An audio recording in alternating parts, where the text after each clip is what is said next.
আজকে আমরা যাইতেছি আমাদের বোনের বাসায়। জামদানি শাড়ি একটা কাটা হয়েছে, আমাদের বোন আর দুলাভাই যে শাড়িটা কাটছে ওইটা আনার জন্য। ওই যে ওইটা হচ্ছে আমাদের বাড়ি, হ্যাঁ দেখাই একটু জুম করে। ওই যে ওইটা হচ্ছে আমাদের বাড়ি অ্যান্ড হচ্ছে আমরা এখান আছি এই জায়গায়। তো এখান থেকে আমরা যাবো হচ্ছে আবার নৌকা দিয়ে। ওই যে আমাদের বোনের বাসি দেখা যায়, এই যে আমাদের বোন আর বাগিনা আসছে নৌকা নিয়ে আমাদেরকে নেওয়ার জন্য। তো আমরা যাইতেছি। আমাদের রাস্তাঘাটের সম্পর্কে তো আপনাদের জানাই আছে।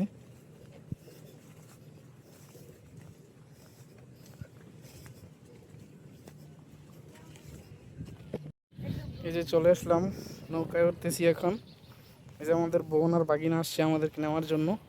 ওই যে কত দূর থেকে ওইখান থেকে আসছে, নৌকায় উঠতেছি।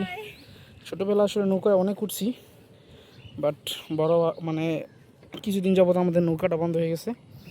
আমাদের নৌকা ম্যান ছোটোবেলা অনেক নৌকা পাইছি, অ্যাকচুয়ালি ছোট না, বড় হওয়ার পরেও বেশ কয়েক বছর যাবত আসলে আমাদের এদিক দিয়ে একটা রাস্তা হয়েছে, যার কারণে আসলে এখন নৌকা লাগে না। তারপর আমার বোনের বাসায় যাইতে নৌকা লাগে, কারণ তাকে এখনো রাস্তা হয় নাই। এই যে আমরাও আছি আজকে পুরো অ্যাডভেঞ্চারে যাব, জামদানি আনতে যাইতেছি তাও নৌকা দিয়া। দেখেন আপনাদের জন্য জামদানি আনতে যাইতেছি নৌকাতে করে, কত কষ্ট করি আপনাদের জন্য।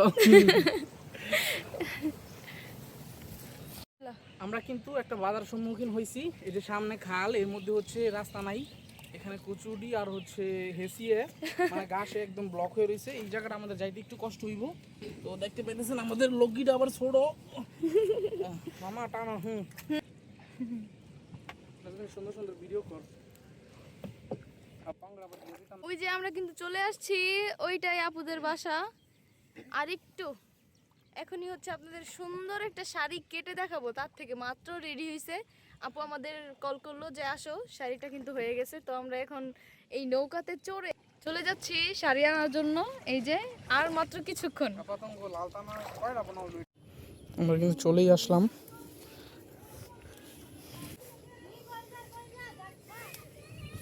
আচ্ছা, এই যে চলে আসলাম বোনের বাসায়।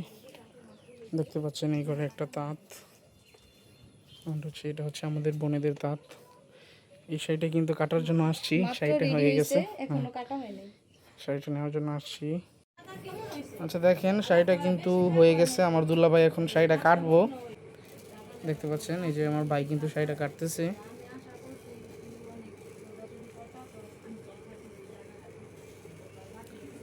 ভাই আচ্ছা, আপনি কয় বছর বয়স থেকে শাড়ি বোনান? আমি ভাই জ্ঞান হওয়ার পর তুমি এই কাজ করি। জ্ঞান হওয়ার পর থেকে আপনার বয়স কত হয়েছে ভাই? আমার তো আইডেন্টিটা 1990 সাল দিয়া করছে। 1990 সাল হলে তাহলে 10 তাহলে 36 বছর। ভাই আমরা তো বয়সের তুলনায় আমরা অনেক জোয়ান ভাই, মাশাআল্লাহ। কেউ আমরা দেখলে জীবনও কইতো না যে আপনার এই বয়স হয়েছে। তো শাড়িটা খুলে দেখি। হ্যাঁ, এখন বাইরে নিয়ে শাড়িটা আপনাদেরকে খুলে দেখাই, চলো। আচ্ছা, এই যে আমরা কিন্তু শাড়িটা নিয়ে বাইরে চলে আসছি, এখন কিন্তু খোলা হইতেছে, দেখতে পাচ্ছেন আঁচলের অংশটা। হ্যাঁ ভাই খোলেন। এটা পিওর কটনের মধ্যে, আমাদের কিন্তু তানা সুতাও কটন অ্যান্ড বাইনের সুতাও কটন, এর মধ্যে হচ্ছে সম্পূর্ণ জরি সুতা দিয়ে কাজ করা হয়েছে শাড়িটাতে। তো আমরা কিন্তু এটাকে গ্রামীণ চেক ডিজাইন বলি। ইউজুয়ালি আমাদের হচ্ছে এটার মধ্যে হচ্ছে এখানে আমরা আঁচল যেটা বুনেছি এটাকে নিশান বলি আর কি। সো এই শাড়িটার মধ্যে অন্য আর কি কি কালার কম্বিনেশন বললে সুন্দর হবে আপনার কাছ থেকে কিন্তু আমরা পরামর্শ চাই। হ্যাঁ, নেক্সটে আমরা এই রেড শাড়িটার মধ্যে অন্য কি কি কালার খাটাইতে পারি, অন্য কি কি কালারের সুতা ব্যবহার করলে সুন্দর হবে আপনারা কিন্তু অবশ্যই জানাবেন। তো শাড়িটা কিন্তু আমার বোন এবং হচ্ছে দুলাভাই ওনারা কিন্তু ভাঁজ করে ফেললো। তো আপনারা যেমনটা দেখতে পাইতেছেন শাড়িটা আমরা সুন্দর করে কাটার পরে তার থেকে নামানোর পরে ফোল্ড করে অ্যান্ড হচ্ছে আমরা এটা ভাঁজ করে ফেলি। সো অফকোর্স আপনার কি কি কালার কম্বিনেশন হইলে শাড়িটা সুন্দর লাগতো জানাবেন। এই যে শাড়ি কিন্তু রেডি হয়ে গেছে, শাড়ি নিয়ে চলে যাচ্ছি। তবে এই যে বৃষ্টি পড়তেছে, বৃষ্টির কারণে শাড়িটা দেখাইতে পারলাম না, তবে বাসায় নিয়ে আপনাদের অবশ্যই শাড়ি দেখাবো। তো এই যে শাড়িটা লুকাই রাখছি যেন বৃষ্টিতে না ভিজে। আমাদের লাইফটা কিন্তু মানে অনেক সময় হয়তো বা বাহির থেকে দেখতে অনেক সুন্দর লাগে, বাট স্ট্রাগল আছে। সো দেখতেই পাচ্ছেন।